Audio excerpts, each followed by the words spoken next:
अरे बँड वाले थे वाजवला नाही रे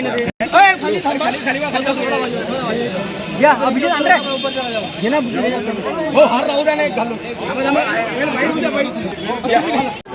शिवसेनेमध्ये प्रवेश केलाय, जबाबदारी कोणती मिळणार आहे, काय आश्वासन मिळालं आहे एकनाथ शिंदे यांच्याकडनं? प्रश्न जबाबदारीचा नाही आहे, मुद्द्याचा आहे आणि मुद्दे घेऊनच लढणार आहोत. शिवसेनेचा एक नवीन चेहरा पाहायला भेटणार आणि तो शेतकऱ्यासाठी, दिव्यांगासाठी, मजुरासाठी लढणारा असेल.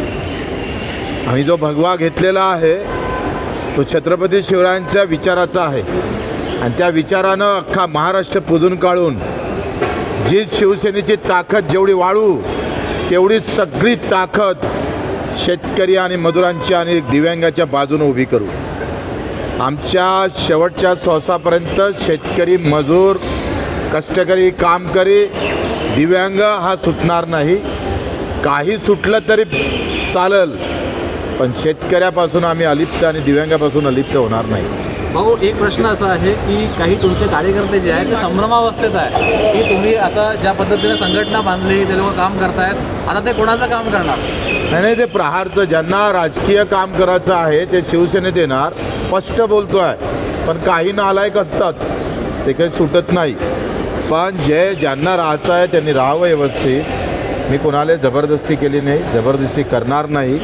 प्रश्न असा आहे का ज्यांना राहता, इथून आमचा राजकीय प्रवास सुरुवातीला शिवसेनेतून झाला, मधात प्रहारमध्ये होता आणि मी एकमात्र आहे. लक्षात ठेवा का जे म्हणतात ना बगल बच्चे काही, अरे मोठे मोठे लोक कोणता पक्ष सोडून मोठा पक्ष पकडला, पण बच्चू कडू 25 वर्ष एकटा लढला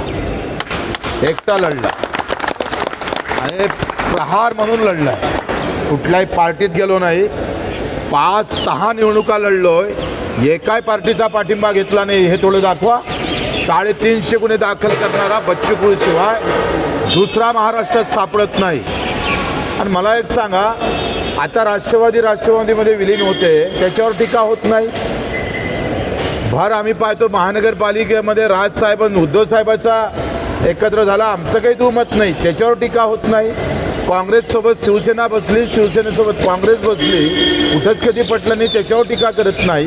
पुन्हा बच्चू कडू बरा आहे टीका करायला.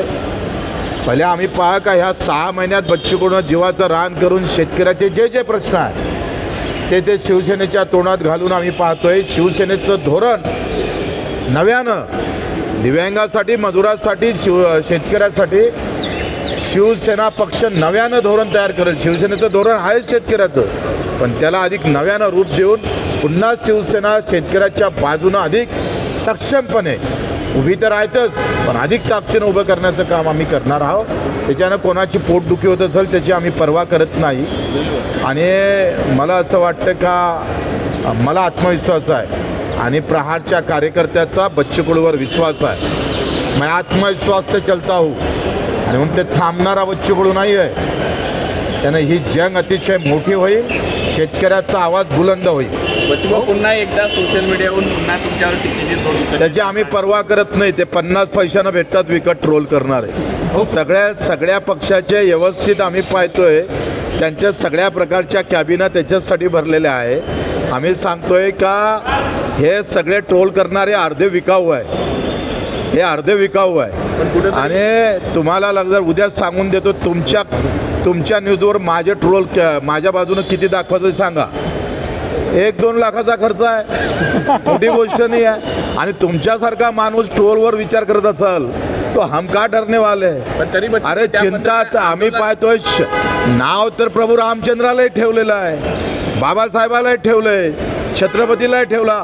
आम्ही तर त्याच्यातला एक लहानसा माणूस आहे. त्यानं हे आजूलचे फजूलचे जे येतात ना, हौसे नवसे गवसे, याला बच्चू कडू घाबरणारा नाही. शेतकरी आंदोलन पुन्हा आता तुमच्यावर टीका व्हायला लागल्या, अशांना तुम्ही माध्यमातून काय उत्तर द्या? कारण काय माझं म्हणणं आहे का बच्चू कडूवर विश्वास ठेवा आणि बच्चू कडूचा आत्मविश्वास आहे याच्यावर तुम्ही मजबूत राहा.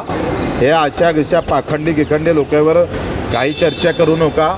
एवढी मोठी कर्जमाफी झाली, कोणी आम्ही दाखवतोय का कर्जमाफीची घोषणा करून घेणारा बच्चू कडू शिवाय मैकेलाल कोणी मैदानात होता का?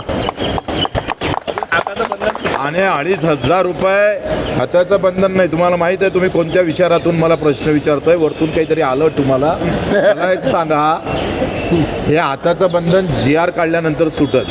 GR 15 ते 20 दिवसात निघणार आहे. आणि मला सांगा, घोषणा अधिवेशनात झाल्यानंतर एक तरी प्रहार सोडून बाकीच्या एखाद्या शेतकरी म्हणून कोणा आमचा सत्कार, एखादा चांगला आभार मानलाय? अरे राजकीय परिस्थिती जाती आणि धर्माची झालेली आहे.